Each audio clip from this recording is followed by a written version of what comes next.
telah berkata Abdullah bin Al-Hamdan di dalam kitabnya Risalatul Mu'awanah sampai di bab haji dan umrah serta adab-adabnya.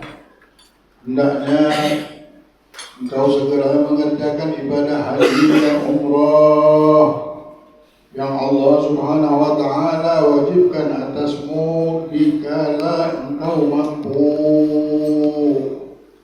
Janganlah engkau menundanya setelah engkau mampu, karena bisa jadi setelah itu engkau menjadi tidak mampu atau meninggal dunia, sehingga kewajiban ini masih ada dalam tanggunganmu dan engkau termasuk orang yang tidak memperhatikannya.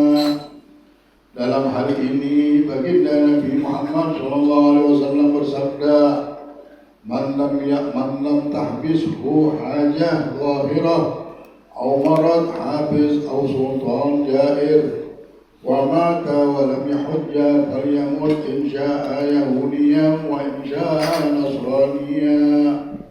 Yang artinya barang siapa tidak terhalangi oleh kepentingan yang mendesak atau penyakit yang menahan atau penguasa yang kejam, lalu ia meninggal sedangkan ia belum menunaikan ibadah haji, maka terserah ia mau mati Yahudi atau Nasrani. Hendaknya dikala engkau mampu, tunaikanlah haji dan umrah yang sunnah seperti ibadah lainnya. Hal ini disebutkan dalam sebuah hadis al-Qudsi. Inna 'abdan qad sahhahtu jismah wa aktsartu ma la ta'ti 'alaihi khamsata a'wam wa la yaghdu 'alayya la'awtuhu. Yang artinya, sesungguhnya seorang hamba telah aku sehatkan badannya dan telah aku perbanyak hartanya, tetapi sudah berlalu 5 tahun sedangkan ia belum berangkat menuju kepadaku. Pastilah ia hambaku yang buruk. Kalau tidak, sudah pernah haji, sudah pernah umrah 5 tahun sekali belum tidak ketemu sama Allah. Anda cinta sama Allah. Rasulullah dari berkunci Allah bilang, hamba yang buruk yang 5 tahun dia ada kesehatan, ada harta, tak mau kembali lagi. Dah cukup seumur hidup sekali. Jangan minta sama Allah rezekinya. Jangan takut sama rezekinya, minta sama Allah, nanti diganti sama Allah. Jikalau engkau berencana naik haji, hendaknya engkau mempelajari kewajiban haji, sunnah-sunnahnya dan bacaan-bacaannya, juga mempelajari petunjuk kiblat, hal-hal yang diizinkan dalam perjalanan, adab-adabnya dan bacaan yang dibaca dalam perjalanan.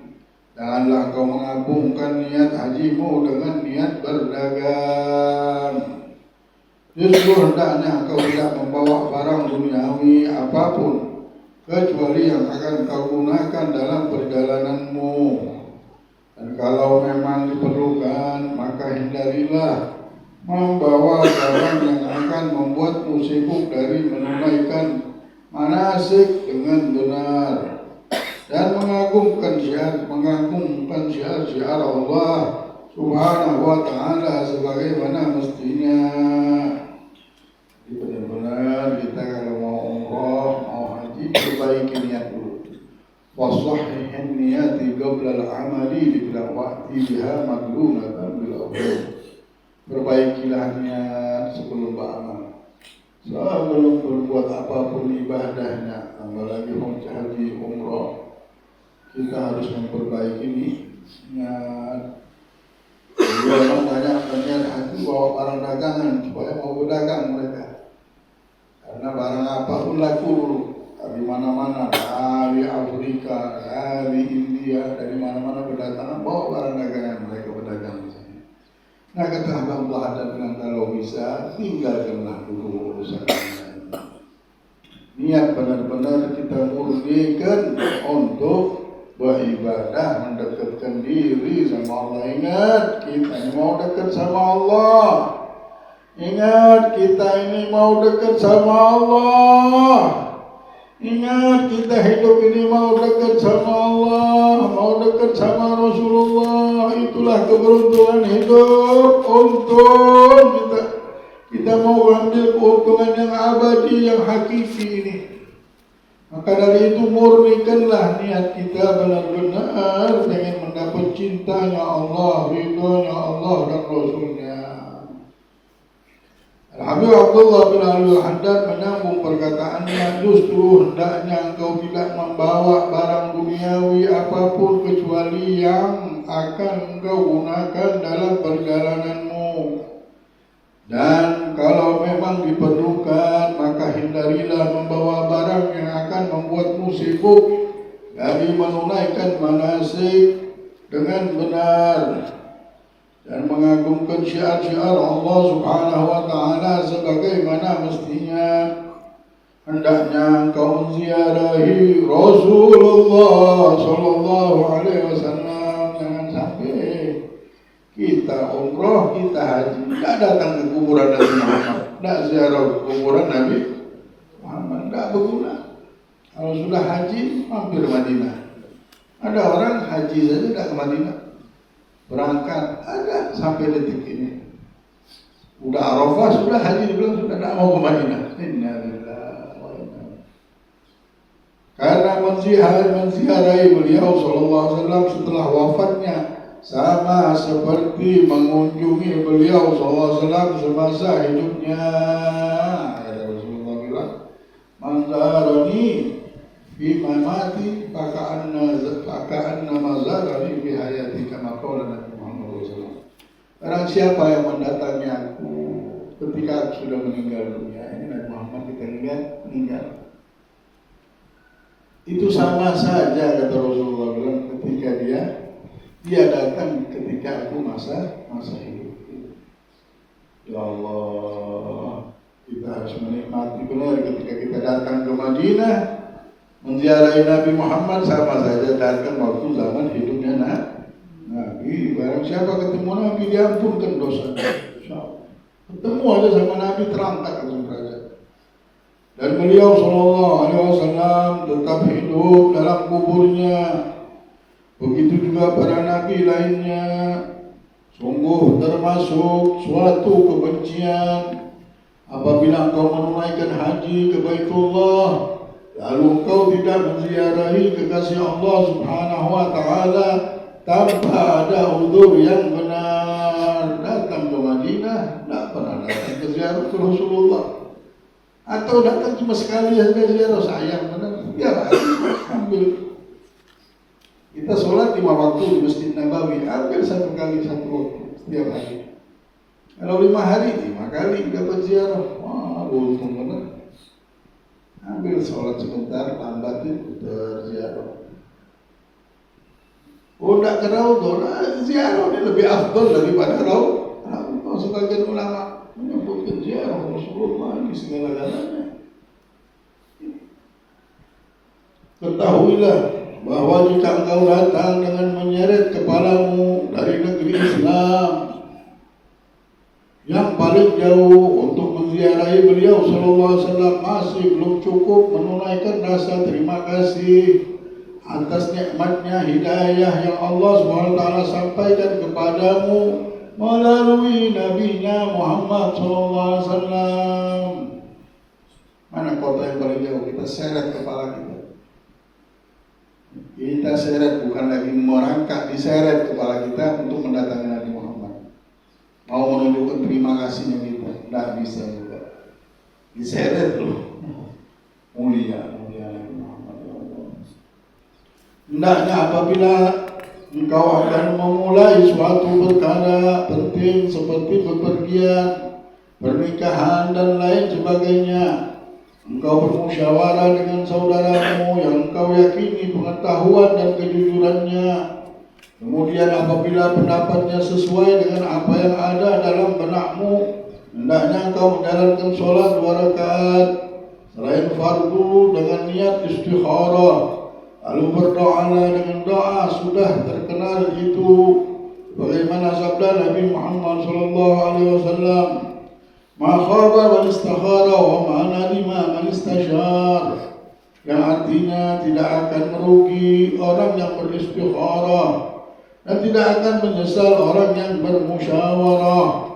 Jika engkau bernazar sesuatu untuk Allah Subhanahu wa taala, baik itu salat atau sedekah atau ibadah lainnya, hendaknya engkau segera melakukannya. Jangan terbiasa banyak bernazar, karena bisa jadi setan menipumu dengan cara ini untuk menjerumuskanmu dalam dosa.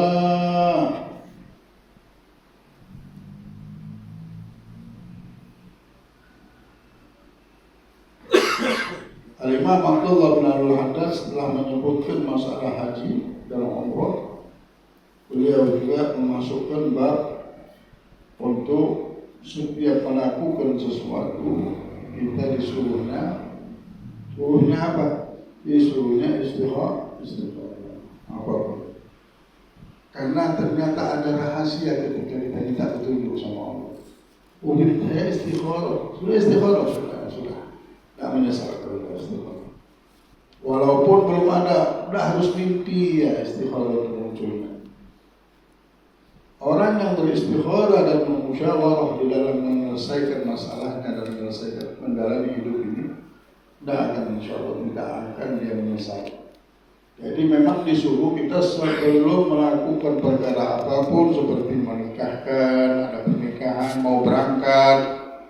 Oh, saya berangkat apa enggak ya? Saya mau umroh atau tidak? Saya mau haji atau tidak? Saya mau nikahkan atau tidak? Kapan saya mau nikahkan? Saya buka toko, kapan saya buka toko? Nah, istisyarah, minta isyarah dan istikharah ini sunnah dan tidak akan menyesal. Jadi memang kalau pengen amalan kita tidak membuahkan penyesalan, kita disuruh musyawarah sama istikharah. Karena Rasulullah sudah menjamin tidak akan, dan disuruh juga kita bernazar. Disunnahkan nazar kalau untuk sesuatu yang baik-baik. Ya. Kalau aku misalnya dapat rezeki, aku ingin nolong orang, mau ngasih makan anak yatim, mau ngasih makan anak-anak yang di majelis, mau undang orang makan misalnya. Nah, disunnahkan ini bernazar, tapi tidak boleh sering-sering juga, ya, karena setan takutnya menjerumuskan kita. Akhirnya banyak orang bernazar dan tidak dibayar nazar. Apabila engkau bersumpah akan melakukan sesuatu, lalu engkau melihat yang terbaik adalah meninggalkannya, atau engkau bersumpah untuk tidak melakukan sesuatu, kemudian engkau melihat bahwa sebaiknya hal ini dilakukan, maka bayarlah kafarah atau sumpahmu itu dan lakukanlah yang terbaik. Ya, sumpah, aku sumpah tak mau makan korma. Nah, tahunya dokter nyuruh makan korma, jadi sakit, obatnya makan korma. Bagaimana nak bayar kafarah? Bayar puasa 3 hari, ya, atau ngasih makan orang miskin. Nah, jangan sampai engkau bersumpah atau bersaksi hanya berdasarkan perkiraan saja, meskipun itu perkiraan yang kuat, apalagi kalau masih meragukan. Jika engkau mengambil harta seorang muslim dengan sumpahmu, maka engkau wajib mengembalikan apa yang telah engkau ambil dan membayar kafarah sumpahmu. Sedangkan kafarahnya adalah memberi makan 10 orang miskin, masing-masing 1 mud, ya, ngasih makan 10 orang miskin. 1 mud itu berapa? 7 on 1 mud. 7 on jadi sekilo lah ya. Tidak, sekilo 10 orang 10 kilo lah. Itu untuk membayar sumpah. Atau memberi pakaian, tidak bisa ngasih makan, pakaian sudah. Berapa orang memberi pakaian atau membebaskan budak wanita? Memberi pakaian 10 orang ya. Kalau engkau tidak mampu maka berpuasalah selama 3 hari. Tak bisa memberi pakaian atau membebaskan budak wanita. Tak ada budak kalau puasa 3 hari. Hindarilah dan jauhilah sumpah palsu, karena sesungguhnya sumpah palsu akan membiarkan rumah tangga hancur. Hati-hati kita berdagang. Orang banyak bersumpah-sumpah. Wallahi. Nah ini bikin apa? Rumah tangga hancur. Memang efeknya bisa ke rumah tangga. Sedangkan pelakunya akan dilemparkan ke dalam neraka jahanam. Hati-hati dari kesaksian palsu. Sungguhnya ia termasuk dosa besar. Bahkan Nabi Muhammad SAW telah mensejajarkannya dengan mensyirikkan Allah. Andaikan menutupi kesaksian termasuk dosa besar, lalu bagaimana dengan memalsukannya? Marilah kita memohon kepada Allah Subhanahu wa taala keselamatan sebelum terjadi penyesalan. Jangan kita mensumpah-sumpah. Apalagi sumpahnya palsu sebelum menyesal. Mau selamat hidup kan saja, sabar. Ada dekat saja hidup ini. Insya Allah sampai ke surga. Tak perlu kita bagaimana memaksakan hidup ini. Tak bisa dipaksakan hidup. Ada aturan dari Allah. Kalau ada nikmat kita bersyukur, ada bala sabar. Nanti kita tinggalkan dunia ini ada nilainya. Tapi kalau mengikuti nafsu, habis ini nafsu. Alhamdulillah, mulai kena agama fina dan mentasirkan niatana salihah, islahiyatana wa a'malana